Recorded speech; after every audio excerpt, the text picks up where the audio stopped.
கிறிஸ்துவுக்குள் பிரியமானவர்களே, ஆண்டவராகிய இயேசு கிறிஸ்துவினுடைய பரிசுத்தமுள்ள நாமத்திலே உங்கள் யாவருக்கும் வாழ்த்துக்களை, சோத்திரங்களை தெரிவிக்கிறேன். இந்த காலை தியானங்களால் நீங்கள் ரொம்ப பயனடைவீங்கன்னு விசுவாசிக்கிறேன். ஆண்டவருக்குள்ள நம்பிக்கையாக இருக்கிறேன். தொடர்ந்து யோவான் 4ஆம் அதிகாரத்தை நம்ம சிந்தித்து கொண்டு இருக்கிறோம். இந்த யோவான் 4ஆம் அதிகாரத்தில் 9ஆம் வசனத்தில் நேற்று பார்த்தோம், யூதர்கள் சமாரியருடனே சம்பந்தம் களவாதவர்கள். அதாவது யூதர்களுக்கும் சமாரியர்கள் அல்லது கலப்பின யூதர்களுக்கும் இடையில எந்த உறவுகளும் இல்லை. கிட்டத்தட்ட யூதர்கள் இந்த சமாரிய பகுதியில் வாழ்கிறவர்களை தீண்டத்தகாதவர்களை போல நடத்தினார்கள். அவங்க கிட்ட தண்ணி குடிக்க மாட்டாங்க, அவங்க வீட்டில் சாப்பிட மாட்டாங்க, இவங்க அவங்க வீட்டுக்கு போக மாட்டாங்க, அவங்க இவங்க வீட்டுக்கு வர மாட்டாங்க, இவங்க வீட்டில் அவங்க பொண்ணு கொடுக்க மாட்டாங்க, பொண்ணு எடுக்க மாட்டாங்க. அதே மாதிரி சமாரியர்கள் அப்படி செய்யாமல் ஒதுங்கி இருந்தாங்க, அவங்க ஒதுக்கப்பட்டிருந்தாங்க. அப்படிப்பட்ட ஒரு சூழ்நிலையில தான் ஆண்டவராகி இயேசு கிறிஸ்து அந்த பெண்ணுகிட்ட தாகத்துக்கு தாகன்னு கேட்குறாரு. அப்படின்னா தண்ணி கொடுன்னு கேட்குறாருன்னு அர்த்தம்.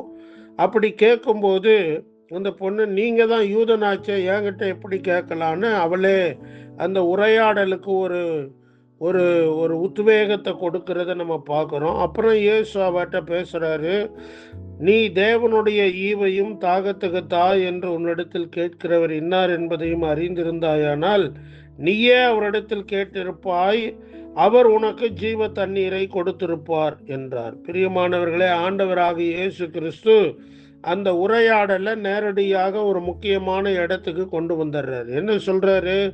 அந்த பெண் இப்படி பேசின உடனே இயேசு அவளுக்கு பிரதியுத்தரமாக, நீ கடவுளுடைய ஈவு அல்லது பரிசு என்னங்கிறதையும் தாகத்துக்கு தான் உங்ககிட்ட கேட்கிறவை யாருங்கிறதையும் நீ அறிந்திருந்தீன்னா நீயே அவர்கிட்ட கேட்டிருப்ப, அவர் உனக்கு ஜீவ தண்ணீரை கொடுத்திருப்பார் என்றால். பாருங்க, இந்த ஜீவ தண்ணீர் அப்படிங்கிற ஒரு வார்த்தை, அதோட அர்த்தம் நிறையா கிறிஸ்தவர்களுக்கே புரியாமல் இருக்கிறப்ப இந்த சமாரிய பெண்ணுகிட்ட ஆண்டவர் அப்படி ஒரு வார்த்தையை போடுறாரு. அது என்னன்னா, இன்னும் அவள் அதிகமாக அறிந்து கொள்ளணும், இது என்னன்னு புரிந்து கொள்ளணுங்கிற ஒரு ஆசையை, ஆர்வத்தை தூண்டுகிற ஒரு உரையாடலாக அதை ஆண்டவர் மாற்றுகிறார்.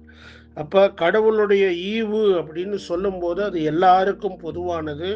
யூதர்களுக்கு மாத்திரம் கடவுளோட பரிசு அல்ல, புறஜாதிகள் அல்லது யூதர் அல்லாத மற்றவர்கள் சமாரியர்களுக்கும் கடவுளுடைய ஈவு அல்லது வெகுமதி பரிசு இலவசமானது.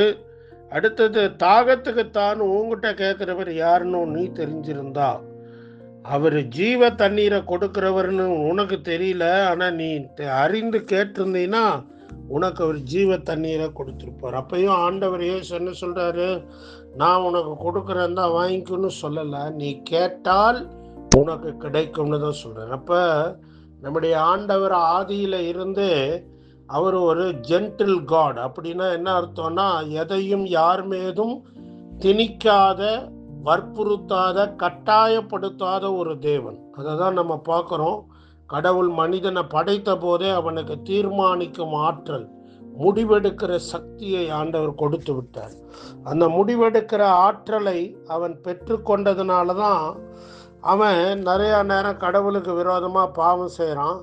அப்படி இருந்தாலும் கூட ஆண்டவர் அவனுடைய பாவங்களை ஒரு பொருட்டாக எண்ணாமல் ஆண்டவர் என்ன செய்கிறாரு? அவனுடைய வாழ்க்கையில் மறுபடி அவரை தேடி வரும்போதெல்லாம் அவனுக்கு ஒரு நன்மையை செய்வதற்கு இரக்கமுள்ளவராய் இருக்கிறார். இன்னைக்கு நீங்களும் நானும் ஆண்டவர் இயேசுவை நம்புகிறோமா? நம்முடைய தேவைகளை அவரிடத்துல சொல்லுகிறோமா?